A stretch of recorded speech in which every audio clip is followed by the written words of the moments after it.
If you do not want your face recorded, go ahead and just keep your camera off. For best view, we suggest using speaker view rather than gallery.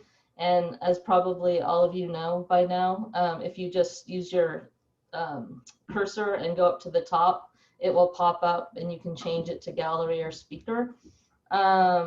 We do have breakout rooms, so we're going to have a panel and talk for 20 or 30 minutes, and then we're going to break out into breakout rooms, which are going to be arbitrary. You don't have to sign up for one. They're all going to be very similar. We're going to have about 6 of them so that we can have a conversation. And if you have any questions or comments, y'all are on mute right now. During the breakouts, we'll have hopefully more conversation. But please enter anything in the chat, and I see that we have one. I'll take care of that in a minute. And yeah, I think we're ready to go. And there's all the beautiful people. So as I said, I am Renee Morgan from Advocacy Social Capital and a long-term member of the Racial Justice Investing Coalition. A brief word about that. That group started about, it was 2015. So just over 5 years ago, a group of about 8 of us got together because we were talking about racial justice in our firms and in the industry. And so we met in Boston. And from that, we started meeting monthly. It developed into a call, and now we are a coalition of about 350. Many of you are on the coalition calls. If you would like to join, I'm going to put my email in. We can add you to the Google group. And just so some of you know, the leadership team is meeting. Most of us are here on the panel. And we're talking about building capacity and making that a more robust coalition. So stay tuned for that in coming months about what we may or may not be able to do. So that's enough for me. I'd love to just turn it over to the panelists and talk to them. So we have Sansia Dali from Robert F. Kennedy. I wanted to put that in the chat, and I will do that. I've got a lot of tech stuff going on here.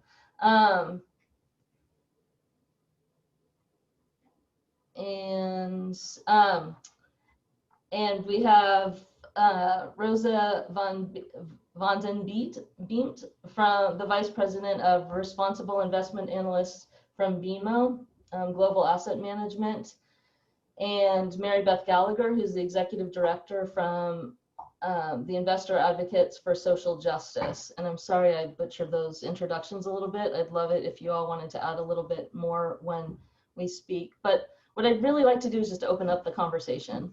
Pat and Ivy are both here that will be leading breakout groups. Pat is from Zevin Asset Management, and Ivy is there from Boston Common.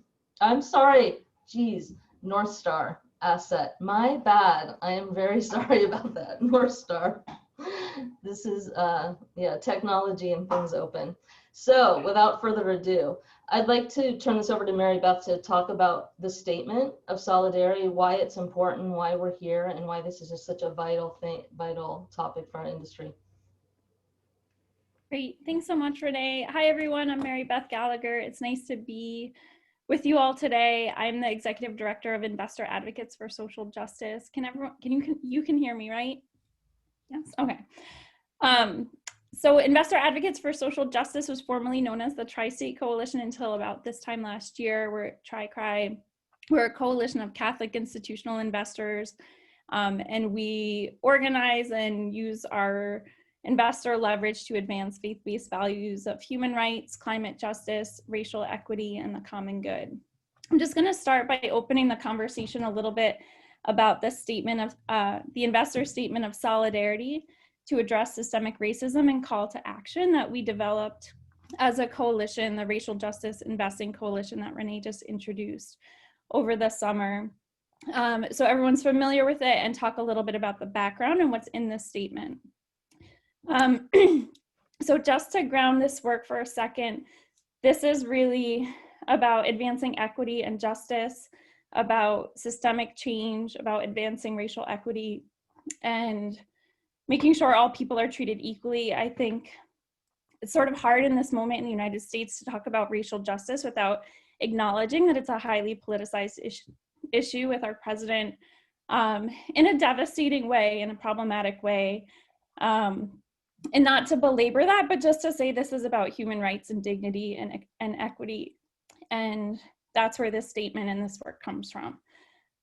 So over the summer or late spring, in the wake of the murder of George Floyd and Breonna Taylor, the death of Ahmaud Arbery, there was a recognition that as investors, we had a responsibility due to the deep connections of finance and capitalism and systemic racism to do something to acknowledge our own accountability and responsibility and to make a statement, not just of solidarity, but really calling ourselves to action.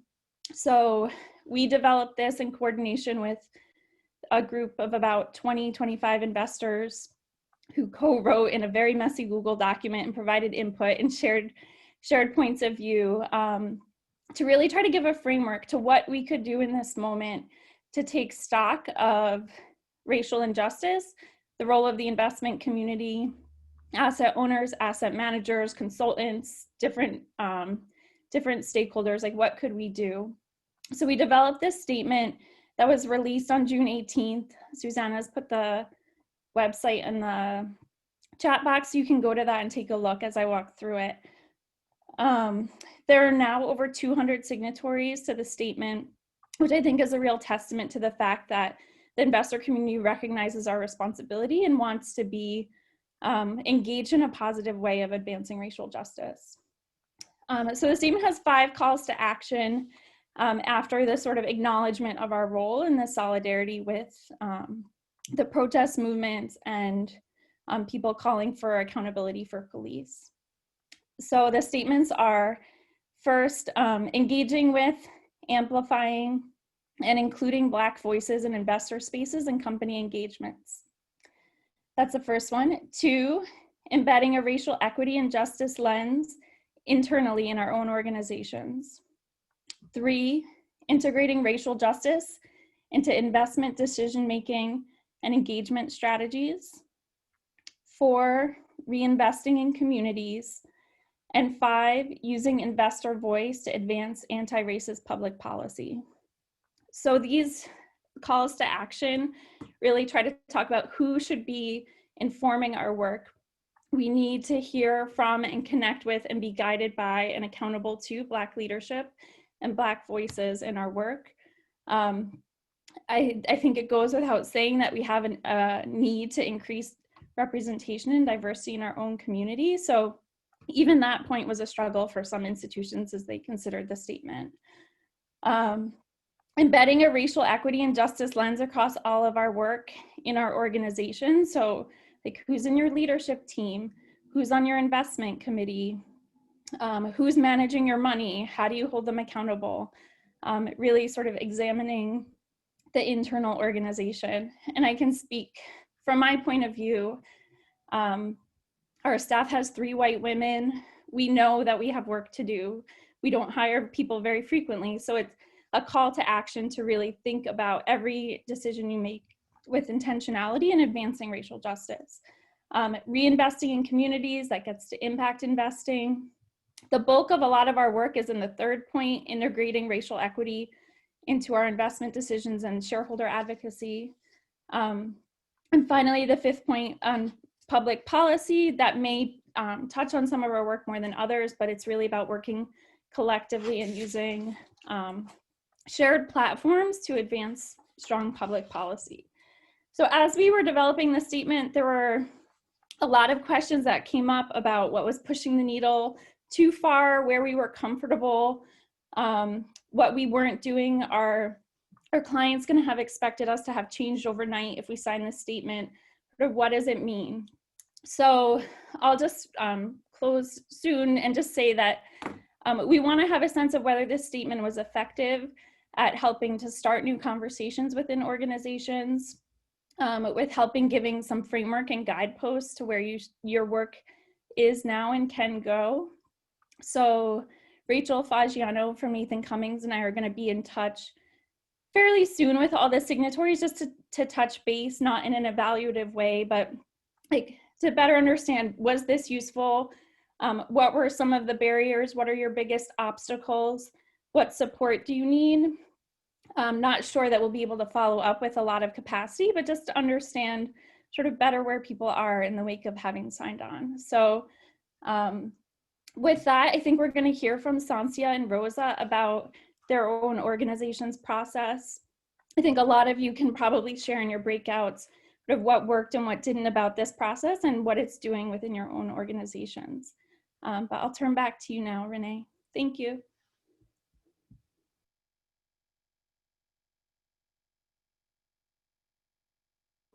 Okay, thanks. Sorry, I don't have full control of my mute, it seems. So with that, I think when we talked about this, we had a great conversation on Monday, and one of the things Mary Beth said was there's something in the statement for everybody not to like, but I'd also like to say that there's something in this statement that everybody should like. And what we want to talk about now is like hear from both BMO and RFK about how their process was, what it was like for them. So Sansia, you want to take it away? Let us know how this went for you personally within your firm process. Absolutely. Thanks, Renee, and thanks again to ICCR for giving us this space to be able to have this discussion. It's a very important one. Just a brief overview of Robert F. Kennedy Human Rights, for those of you who might not know. We're a 52-year-old organization, nonprofit, that was set up as a living memorial to carry on the work of Bobby Kennedy, the former U.S. Attorney General under JFK, his brother, and really to continue the legacy of social justice, equality, and human rights. I lead a 12-year-old initiative within the organization that's called RFK Compass. And what this really is a network that's 2,000 plus, but really 300 active institutional investors that make up roughly 7 trillion of assets under management. We are dealing primarily with institutional investors, so your big public pension funds, sovereign wealth funds. Very few in the space that's gathered here that have a mission-driven element in the context of their investment approach. So a slight difference in terms of the investor audience that with whom we're engaging, but over the years have spent quite a bit of time bringing together this investor network in a way to educate the network on some of the issues that we view as very critical to investment decisions and seeking superior risk-adjusted returns. In the wake of a lot of these racial issues, for us as an organization, we have a separate program area that's focused on criminal justice reform. And I would say the past 2 years, a lot has come to a head where these two arms of this organization are having discussions around the activism forefront, bit of work, as well as the behind the scenes, as I like to call it sometimes, the shadow economy, the people behind the scenes, but with the influence and capital to be able to make decisions that impact people's lives. We didn't get very far in how we can integrate the work across these two areas. Needless to say, we recognized there was a priority. So if we fast forward to what happened over the summer and us being a part of the Racial Justice Investing Coalition, it has been quite an eye-opening experience for me personally, and for us as an organization. And I think this engagement certainly helped to propel us a little faster in a direction of being able to clarify what it means for us as an organization when we talk about racial equity and economic justice with regards to the work that we do with the investment community. And this process that we went through with many of you here was certainly a learning one for us. As we were chatting on the panel prep call, I remember saying I was reading things that I didn't learn about. having to grapple with some of the elements as a woman of color myself, but working with the investment sector. Secondly, but more importantly, thinking, well, how do I put myself in the shoes of investors as we try to put forward actions that this community can take? And to Renee's point earlier, there is something for everybody in this action statement, and certainly there are things in there that make a lot of people really scratch their heads and you know, kind of back away. We experience that same feeling, if you will. But one thing is clear for us: the more than anything else, the most important part of this process was, so if we have the ability to influence and guide investors, what would that look like where there can be real change and tangible action? And I think that is what mirrored in this investor statement that was released, and what helped us as an organization to take our actions one step further. And we then used that as a guide to help solidify 4 other areas that we thought as an organization we could go deeper into in pushing our investors. So for us, this was, I mean, I can't overstate the learning and the support to know that there is a network of like-minded individuals who challenged each other to really ask some hard questions. Can people take these actions? Are these realistic actions that we're putting forward? Or are these pie in the sky? And I think where we ended was that they are realistic, but we know that they will take time. But we want folks to think on these things and to act. And if nothing else, that was the big takeaway for us as an organization. So I'll stop there because I know we have quite a bit of else to go over, but just wanted to share that as an opening, Renee. Great, thanks. I was wondering if you could spend a sentence or two talking, because I thought it was really interesting that it also had a ripple effect for like board members and such. Yeah, absolutely, absolutely. So it's interesting story, but we, you know, in the wake of the George Floyd killings, we had an emergency senior leadership team meeting and an emergency board meeting, and of course there were a number of our board members are investors themselves from the private equity space. So, you know, Robert Smith, who is the founder of Vista Equity, Jose Feliciano, who's the founder of Clearly Capital, and many others. So we were talking to, you know, managers themselves who are of color or were white, or are white rather, and really having a learning exchange. So when we're saying, you know, you got to think about how your portfolio and your portfolio is constructed, and the companies within which you are investing, how their business practices and models and services or products are negatively impacting certain communities, that opened up for quite a bit of dialogue. I think if nothing else, it showed that there is an ability to act when the willingness is there.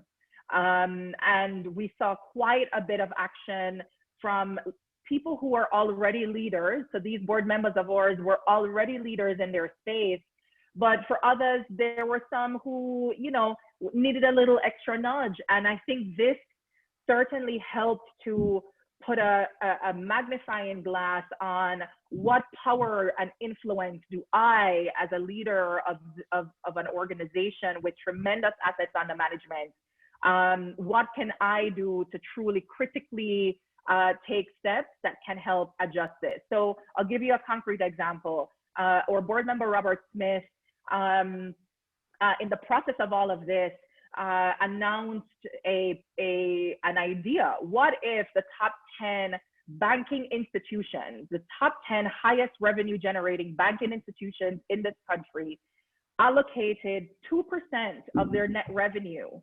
and used that 2% and invested in community depository institutions? what change would happen in the process of wealth creation, not getting rich, but building wealth over generations.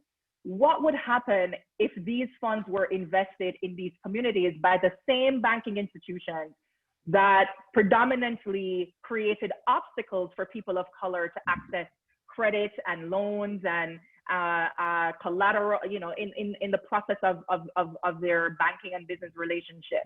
What if we were to change that narrative? And so Robert launched his 2% solution with full support from us.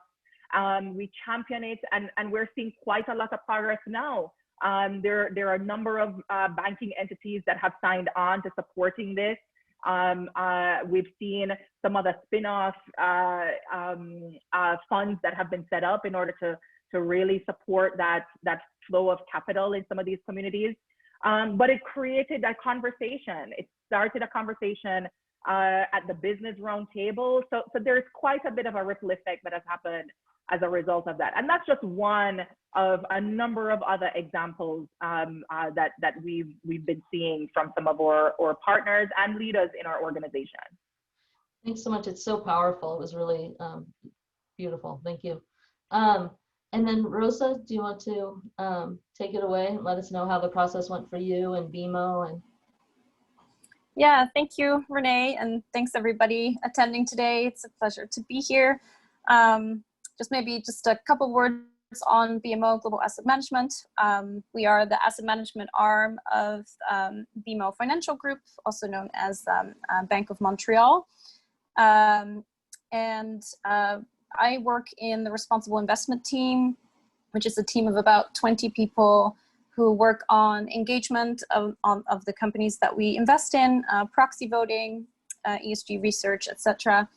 And my role is focused mostly on voting in the North American market and also engagement of a couple sectors, and also specifically on human rights and the diversity and inclusion piece. And so I think when we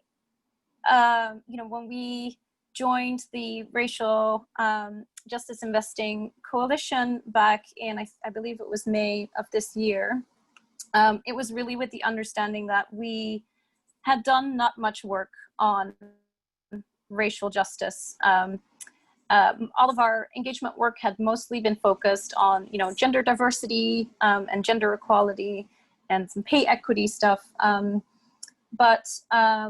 We also have offices and business in the US. And so, we really felt the need to examine our own actions more closely, as well as what we could do with the businesses that we invest in. And so the process for us was quite a long one to be able to get to a place where we could support the statement, because we're a public company or owned by a public company.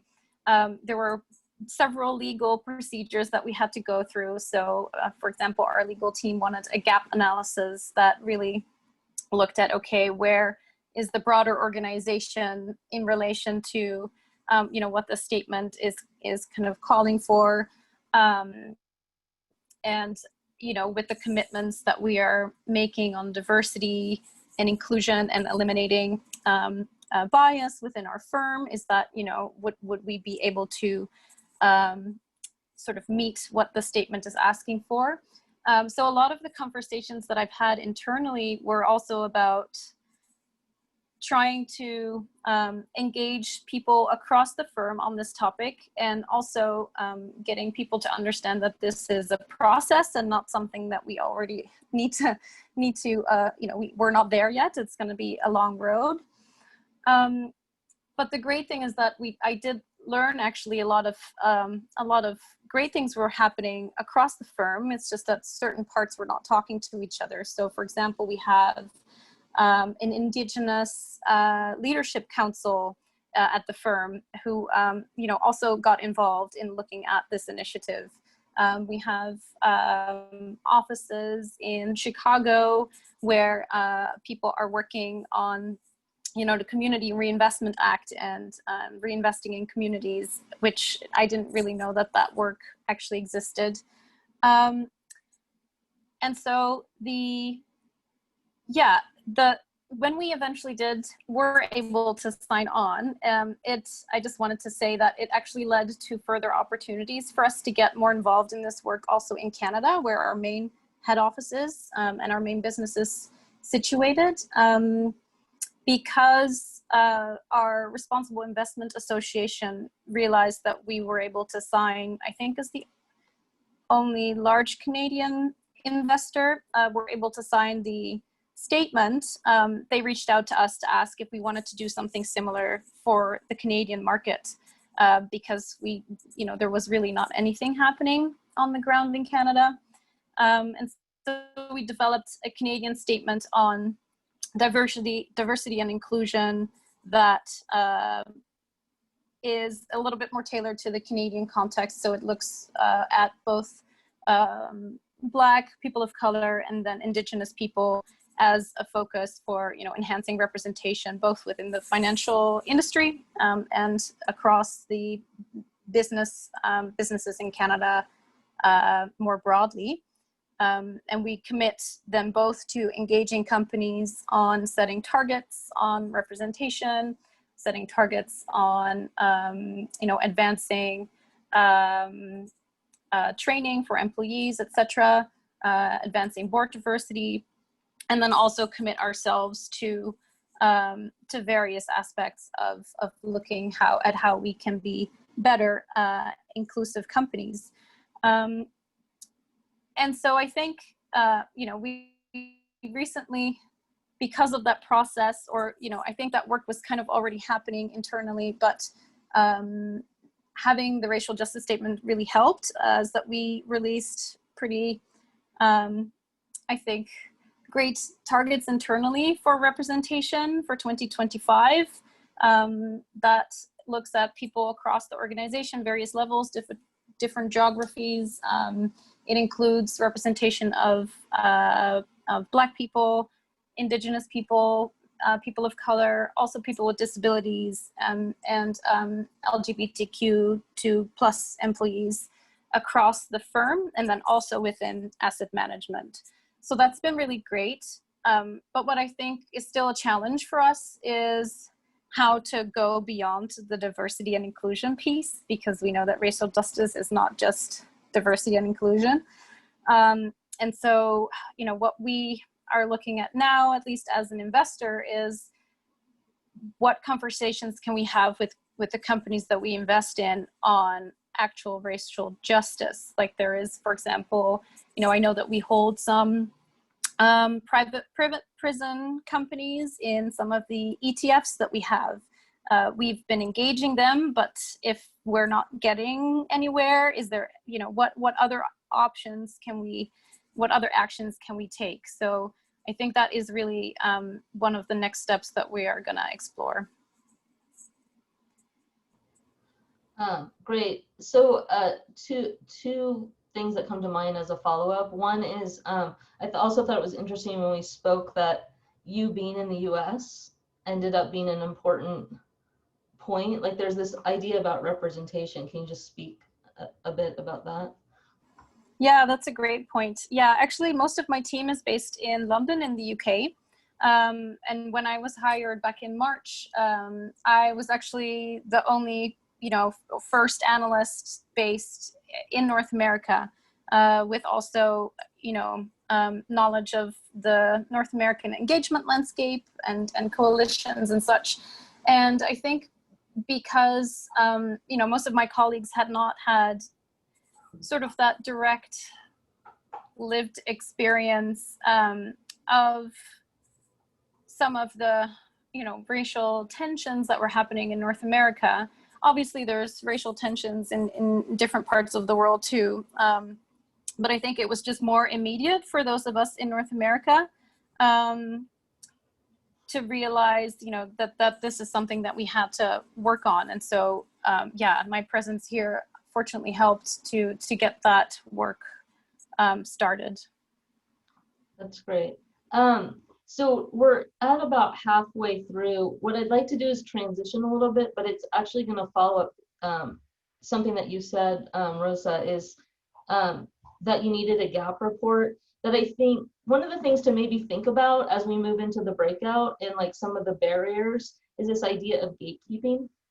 That like what we're really trying to do is be inclusive of communities that have been completely left out, and not just left out of the system, but our system of financial capital is built on the oppression of predominantly Indigenous and Black folks and all people of color. Like that is actually how wealth has been built. And so as we try and really look at systemic change and changing that, change is not even the right word. It's such a massive undertaking to upend a system that was built on oppression.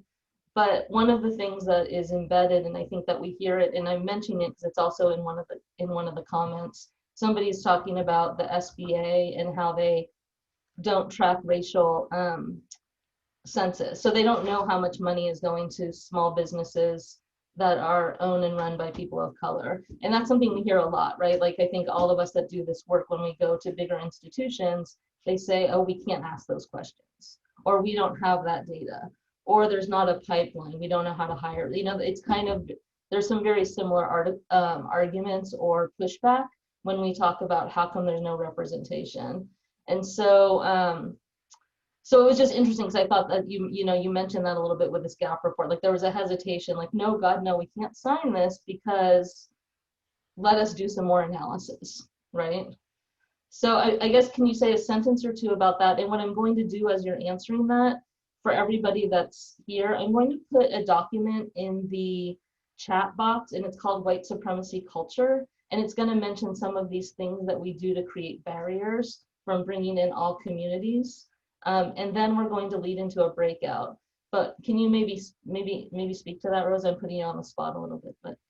No, that's fine. I think it's a really good question, because it was mostly, especially I think at a public company, but maybe it doesn't really matter. It was the sense of, if we sign this and we are not ready, then we can be, well, firstly we can be called out for having these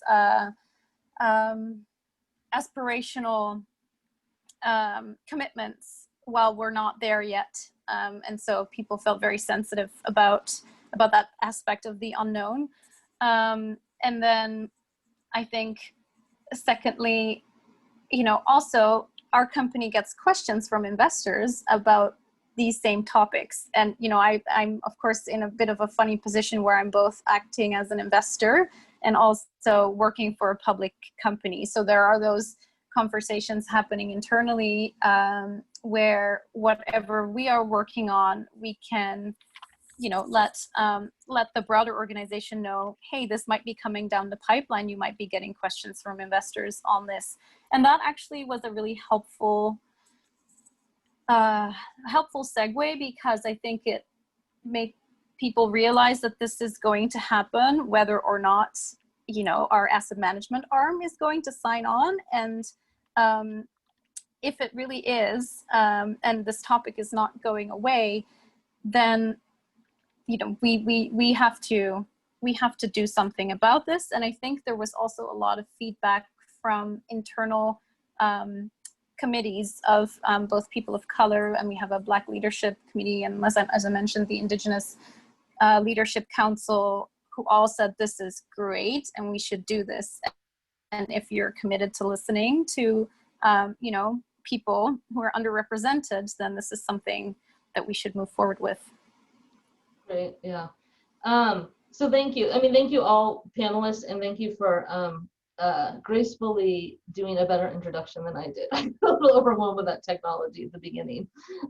So I appreciate you all.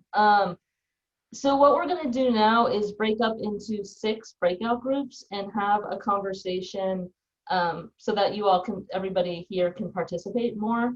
And we'd like for you to think about what's beginning to change in your firms when it comes to racial justice and incorporating racial equity into your firms. If there's not, and we're all on this journey, nobody's doing it well or right or 100% yet. So let's acknowledge that and just sort of acknowledge where we are. What are the hesitations and barriers? And yeah, so let's have that conversation, and then we'll come back here. And at the very end just to close. So John, I think, is going to split us up.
Okay, looks like almost everybody's back, or we're all getting here. I really just want to take a minute to close and say thank you all for participating. I hope your breakout groups we had a pretty fruitful conversation with people participating. The breakout group leaders knew we took notes about what everybody said, because I think that we all want to learn from each other. So we will prepare that in a doc and just say, here's what folks are doing. We may or may not list it by name, but just so that we all have the information about what's happening in the industry. And there may be ideas that you can take to your firm or people you work with to push forward. And I think the other thing I want to say before we close is, it is our hope at the Racial Justice Investing Coalition that we are continually making you uncomfortable. Like, I think part of it is we want to be on the edge of actually making systemic change. And that is always going to make people uncomfortable, and especially sometimes institutions, the very institutions that were built on the thing that we're trying to change. So thank you all for engaging in the topic and the information, and we'll continue to move forth together and hopefully create justice, real justice. Thanks, Renee. Thanks, everyone. Thank you. Thank you, Renee. For a great session. Thank you, everyone. Thanks, Renee. Thanks, everybody.